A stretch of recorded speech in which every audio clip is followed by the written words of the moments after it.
So, why did I start a YouTube channel? Well, let me tell you, it's what you think. Fame, money, right? Because you see everybody else do it. But, did it work? Not really. So, out of the 3 years of me doing YouTube, I've sort of evolved that attitude. So, let me tell you a little history of what I thought about YouTube. What I thought about YouTube when I first went on it. Basically, I didn't really think it was like a format where you would make videos and, kind of like you could make a living off of it. I didn't know that. Basically, when I went on YouTube, it was to look at movie trailers because, I love movies. I love going to the movies, watching the movies. It just fascinated me. I had my favorite directors and stuff like that. So I would always look for the movie trailers. And then around the time, I think it was 2019, this is when Disneyland was opening up a new land called Galaxy's Edge. And all of a sudden, I get this Disneyland stuff pop up on my desktop. And I'm like, what is this? So I had enough of it come on that I finally just went ahead and looked at it. And one of the first videos I saw was some ordinary adventures of, the opening of Galaxy's Edge. So I started watching that. And then I started going, more and more in depth into the different videos of Galaxy's Edge. And then I wound up discovering the Tim Tracker. And with that, I started watching him. And from there, I guess it was the video where they went to Hawaii. It was kind of like when they said, oh, Disney is paying for us for this trip, to go on this trip to, Ulani and stuff like that. And I'm like, what? I mean, you could do stuff like that? I thought that was incredible. You're going to get sponsored to go to Hawaii, and basically all you're doing is giving your input on, how your trip went, and you're showing people like the different amenities that, Ulani has. I thought that was great. And they weren't being paid or anything, but I mean, all their rooms were paid. I think their food was being paid. And I thought that was neat. So I kept watching them and then find out they're being sponsored for this, like a hotel room and stuff like that. And it's kind of intriguing, why can't I do that? Why can't I do that? So I was going to give it a try and see what I could do with it. I figured it was easy, right? So I went ahead and started investigating stuff. What do you need to start a YouTube channel and stuff like that? And, I just really went, did a deep dive into it. And I started like buying equipment and, then I go, wait a minute, how are they putting this all together? And then you're discovering, oh, now I need video editing software. So I had no idea, what I was in for. So I'm just like, well, let's deep dive into it again and then just see where we can go from there. So I started looking at different software and stuff, and I was finding like, let's see, I think it was like, I forget which one it is, but I wound up getting something that was made by Vegas, and I think it was like Video Studio. So I went ahead and purchased that, and then when I put it in, man, that thing was like daunting, man. It was just like, oh boy, what am I getting myself into? So I did a bunch of test runs and everything like that just to see, how well I can edit the video. So, just did all that. And then it just, I don't know, I guess what happened after that was, I get the equipment, but I hadn't had a chance to use it. Because I bought a Canon camera, the SL3, to do my video recording, because I like Canon cameras. That's what I'm familiar with, and their color science is like spot on. But the entire world closed down in 2020, so it's kind of like, how do you start these videos and how do you get sponsored by people? So thankfully, Knott's Berry Farm, towards the end of 2020, I missed the Taste of Calico because I didn't know it was coming around, but I saw it on YouTube. So I waited until another festival came around, which was a taste of, what was it? A taste of knots. That's what it was. It was a taste of knots. And that was supposed to be all their food for the Boysenberry Festival. But of course, everything shut down. They couldn't do it. So I went ahead and made, that was actually my first video that I ever made, was a taste of knots. And then after that was my introduction video. But since I didn't really know how to edit at that point, I put the introduction video first because I just filmed it directly. So there you go. And then I painstakingly try to learn how to edit, and well, I didn't really succeed too well. I thought it was kind of bad, but yet, when you first make it, you're like, man, this is like the best video that's on YouTube, right? So then, you think you're like an instant success, and then you wait for, all the subscribers to come in, and all the views to come in. And basically it was just like crickets. I didn't know these things, and no one told me that it was going to be tough to do. But, I didn't know anybody who was doing YouTube. So it was just kind of like, discovering, all the good things, the bad things that come with it. And it was kind of tough, but I kept going with videos, and then I tried to do different ideas and everything, like the beef jerky. The beef jerky was the next thing, trying to find which one was the best. I'm still not done with that series because I never got a chance to go to the Green Spot store, which is supposedly, it says the world's best beef jerky, and I wanted to see how that claim went. And the time I was supposed to go, there was a big fire out in, I think it was Redlands, where they had a gender reveal, and during like high wind situation, they decided to do like an explosive gender reveal that wound up to be a brush fire, and a lot of people, yeah, lost their homes on that fire. But that was one of the hot spots that I couldn't get to film it. Thankfully, the store's still there, but I just haven't gone yet. Right now, I'm just waiting for for some snow to come up on Big Bear, and that way I can make it like worth the trip out to Redlands or Mentone. And it's like the road that's leading around to the backside of Big Bear, and the store's right there. And I just want to make a stop there, make a video, and then take you guys up to partial way up to Big Bear. I wouldn't go all the way up because then I might get stuck. Getting stuck in the snow is not fun. That's another story. But you gotta love it when you lose your train of thought.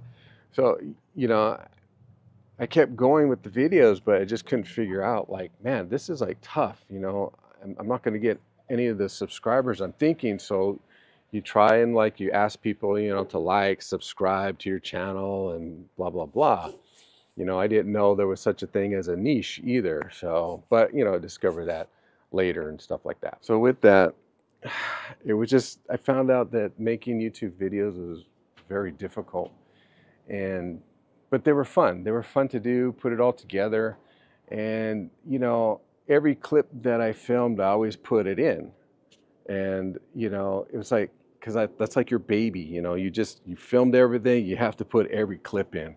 Not thinking that, it needs to make sense, but it's just like, I just wanted to show everything that I was filming. And, sometimes that's a little too much. You can't really show everything because you start losing your audience. And, I still haven't figured out retention, but that'll come in time. It's already been 3 years already, so that's, but anyway, it just started to get more difficult to think of things and what to do. And then plus, I was working at the time as a nurse, and I would have only so many days off and so much time to do all this stuff went in that, making videos was getting a little difficult.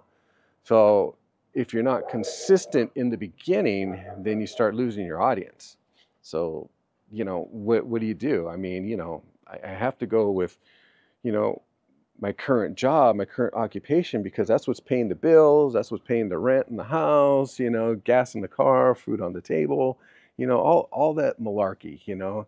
And, you know, to try to build a channel out of nothing and try to get paid for it, it just wasn't realistic. My anticipate not is it, my expectations of this whole trip and journey were so high that my hands are out of frame, that I just didn't realize that I was seeking, you could say, the impossible. You can get there, but it's just impossible to do when you have a distraction, which is work. I mean, like I said, you got to work. You know, you got to pay the bills, you got to earn a living, you got to live. But I just kept trying. I just kept trying. I just figured out, like, well, I'll just make batch videos. I'll do like 2 or 3 videos when I have the day off. And then, you know, within that time, I'll try to, you know, piece everything together. But you still don't have that consistency that people are looking for. You got to be consistent in making these videos and with the ideas and everything, or your channel just doesn't go anywhere. I mean, people will find you here and there, but you know, they're not going to find you. Throughout this boring process that I'm telling you guys, thinking that I'm going to be making a living out of this and, you know, being famous and stuff, just started going downhill. You get discouraged because you think nobody's watching your videos, but in essence, they are. You know, you have to produce good content if you want people to watch. And you got to have a good story to tell, and you got to be a well-spoken person. I'm not really that good at speaking because, you know, I stutter a little bit, the ums, ahs, buts, so's, all those words which are like poison to YouTube. I say it out, you know, and I don't spend time trying to redo the shot because I like the rawness and the humanity of what I'm trying to record. That way you kind of know that I'm for real. I'm not trying to be fake. I'm not trying to be perfect. So, you know, it's those imperfections and those videos that aren't perfect are the ones that get viewed the most. Go figure. I don't script anything either. It's just, I speak what's on my mind. Sometimes it gets me in trouble, and this is part of the reason why I don't want to do lives, because you never know what's going to come out of this mouth. But, you know, you learn things on the way, and you also learn to edit, and then trying to figure out editing, you know, what works, what doesn't work. And I guess what was popular was all the fast editing, all these content creators that try to help you build a channel so you can just blow up and all that stuff. Don't listen to those guys. I mean, they're making a business out of it, which is great. They do help some people, but it's not for everybody. And, you know, I find that some of the videos that just take off are the ones that are the raw and personable ones. And they take off because they're well-spoken and they got a story to tell. No matter what,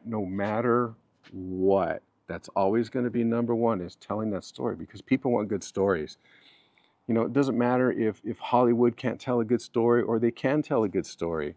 When someone watches your channel on YouTube, they want that story. They want that good story out of you. So if you can provide that, they're going to come, they're going to subscribe, they're going to like your videos, they're going to make comments. You know, because you're using your life experiences that may compare to someone else's, and they're going to go, I can relate to that. I can relate to that. So, you know, just be patient. If you're going to start a YouTube channel, just be patient, do what you do it your way, you know, and don't try to copy anybody. I mean, you can use people to inspire your videos, but don't necessarily try to copy them. You want to be your own person and your own channel, and then you need to stop chasing that algorithm, because who's the algorithm? It is you, the content creator. You are the algorithm. You make the thumbnails that fits appropriately to you, and you're the one that is trying to find your audience, the audience, the community. You're also finding the community, because you're going to find people that relate to you and you relate to them. It's like making friends. You are making friends on YouTube. So when I'm going on this journey, I mean, I've made quite a few friends, and I've mentioned their names: Janice Yamanaka, the Funnel Cake Blog, Adventures of an Average Dad, Adventures with David, the Crash Zero. I mean, I've met all these people. Vince the Hat Man.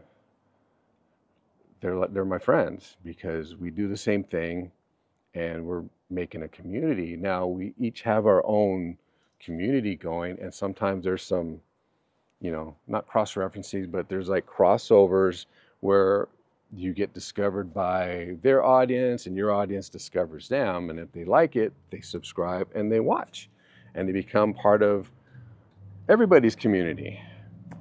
But through this journey of doing this, it has changed my thought processes of why I'm doing YouTube. Being in front of a camera, it just seems weird. It's like you're talking to nobody. You're talking to a lens right here. You're talking to a lens. And it just seems weird. People will stare at you. I mean, nowadays it's like normal. People are like, "Are you a YouTuber?" You're like, "Yeah." You know, you get some people who deny it because they don't want you to go, "Yeah, no, can I be on camera," or whatever. They don't normally want to be on camera. They say, "Oh, cool. What's your channel?" You tell them the channel. Next thing you know, they're subscribing to you and they watch your stuff. Whether they stay or not, I don't know. I mean, you know, I'm trying my best not to watch all the numbers, but I can't help it. Anyway, you know, I just changed my mind on what YouTube means to me and why I do it. It's just, you know, I love going to places. I love showing things. I love doing a little bit of teaching, giving some information, making new friends. You know, collaborations with your fellow content creators. It just basically it's like almost like a way of life, like a way of living, and that's what I'm getting out of it. I mean, it's not about me trying to hit my number so I can get monetized. Me, it's like learning new equipment that I get, which I'll probably do a whole video on that, on like the equipment that I have and what you may need to create a YouTube channel, and what might be stuff that might be considered over the top. So I'll just discuss that in another video on that. But you know, I just became fascinated with it and creating stuff and editing. And editing's another animal where I started doing all these fast cuts and everything, and then try to take out blank spaces, ums and ahs. And then I started hating the videos because it looked very choppy. It wasn't smooth. And it just, to me, it felt like it took the experience out of the viewer of what you're watching. Because all of a sudden, you know, your head will be like this. You're just jerking all over the place. And it's just like, oh God, you know, Hollywood doesn't even do this stuff, so why am I doing it? So I'm trying to learn to be a little bit more well-spoken, know my information, and speak well, and try not to have too many gaps or ums, so, buts. Gap right there. But I'm not going to edit that out because this is real stuff. People will still watch that, and you'll create like you're just a human being that's trying to speak to a camera, not a person. So, you know, there's that. But every once in a while, I'll, you know, cut into a video because I think the pause is a little bit too long. So I want to shorten it a little bit. And I try to match it up as best I can so you don't get that jerkiness. So sometimes I can't, sometimes I can. And, you know, I just don't do too many of those because I want my footage to be smooth, like you're watching a movie. I just have to figure out just to do different editing tricks where, ooh, vicious dogs, where I just have to do like different edits to kind of hide that, but yet still you can hear my voice, but you know, I'm actually cutting out words. But anyway, I'm just talking a lot in this angle. But I've just changed my mind on how I view YouTube. YouTube to me is just building a community, making friends. And if I reach the goals of, you know, 1,000 subscribers or, you know, 4,000 hours of view, and my dogs are just going crazy, It just doesn't matter on the numbers to me anymore. I do obsess over it, sure, but I'm not like, okay, my next video's got to be like this, and this is how I got to do it, you know, to get, you know, more views, or this video went viral and I need to copy that because I'm getting the most views out of it. I don't think about that anymore. You know, I used to, but what happens is when you try to recreate something that went viral on your channel. I mean, it's not like I went like millions or thousands or anything. But what happens is that video you tried to copy, no one wants to see it because they already saw it, and they can tell. Your audience is so smart out there, they can tell that you're just trying to make a video to go viral so you get the views, get the subscribers, so you can get monetized. A lot of people don't like to see videos where you are trying your darndest to make money. Okay, that's another part of the algorithm. They don't care. They just want the story. They want to know what you're about, what you're going to show them, what you're going to teach them. Okay, that's it. You know, they don't want to know how much money you made on YouTube. They don't want to know all this, you know, because that's kind of like you're bragging. Like, hey, I'm going to brag that, you know, I did this on YouTube and I made this much money and blah, blah, blah, blah, blah. I don't even care about that. So, you know, what makes you think your audience is going to care about that? They don't. They want to see the real you. They want to see what you do. They want to see, you know, if you have any antics, or, you know, what is it that you're going to say next that might be very profound to them. That's what they're looking for, you know. And then if you do theme parks, a lot of people will watch your videos on theme parks is maybe they don't live next to Disneyland. Maybe they're in another state somewhere and they can't get there. So they want to see it. You know, they've heard so much about it, or they're planning their vacation. And that was the big thing. They're planning their vacation to go to Disneyland. So you show them what your perspective of Disneyland is. And, you know, they'll watch. That's why a lot of them like to watch the live streams, because you're actually walking through, they're actually feel like they're seeing Disneyland in real time, and then they can just make a comment. A lot of times those live streamers want you to make a super chat. So it's like, hey, where do you want to go? And if you make a super chat and you say, hey, let's head out to Frontierland, they go, okay, and, you know, thank you for the $5 or whatever that you sent. And then they take off and go to Frontierland for you. You know, that's how they make their money. Me, I do have a job right now.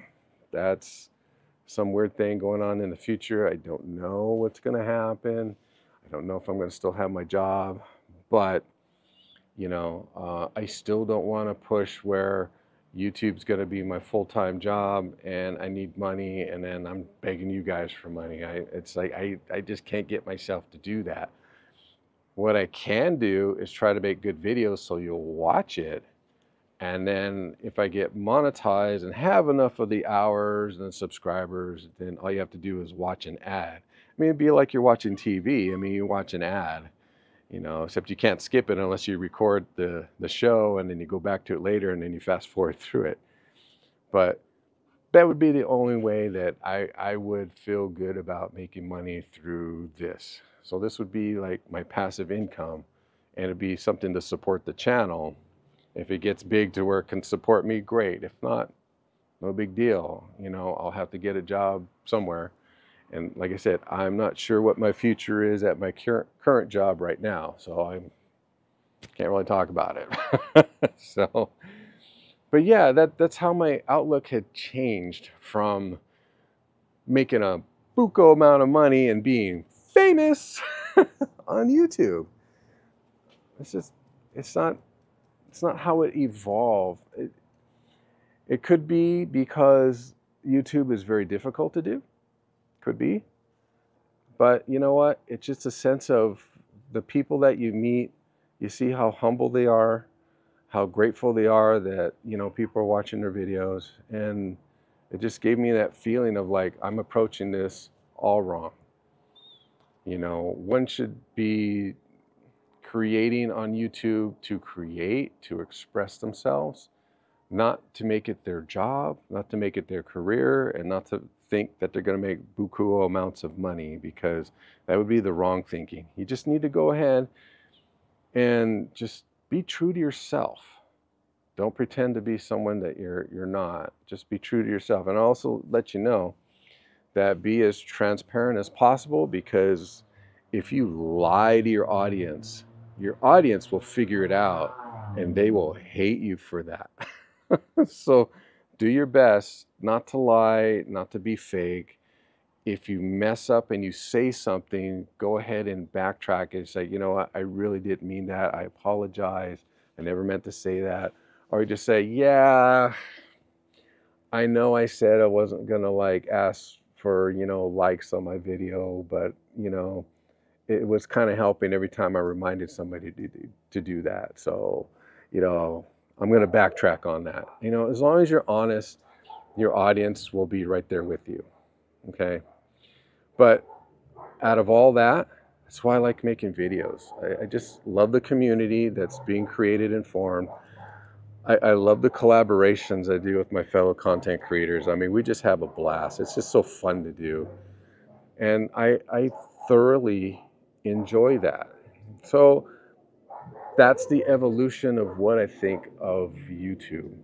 It just went from making money and being famous to I'm very humbled that I'm creating new friends, creating a community, and I just want to be there for everybody and just be true to myself and just not worry about whether I make money off of this or not, or whether I make this a career.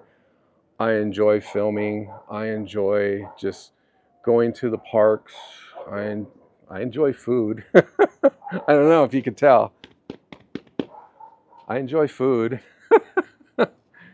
And Knott's Berry Farm is my home theme park. What can you say? Knott's Berry Farm is always thinking outside of the box.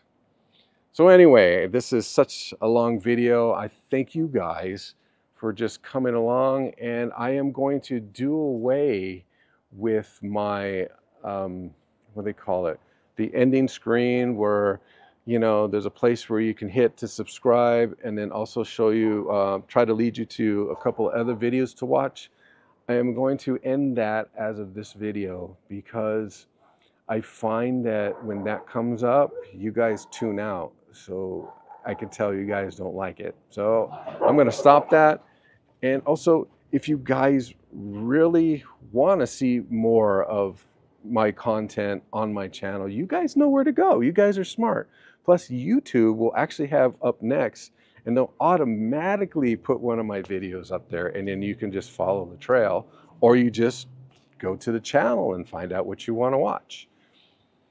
Either way, I'm not going to put in the ending screens on there anymore, because it just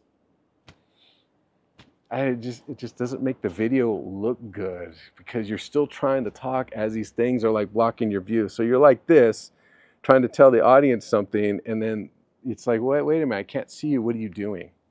So I'm going to stop that. So, all right, guys. Also, let you know, I'm making a series out of this because my cousin, his name's Ernie. He has a channel called The Fallen Fett, F-E-T-T, like Boba Fett. He mostly does lives, and he's asked me if I could teach him how to do YouTube.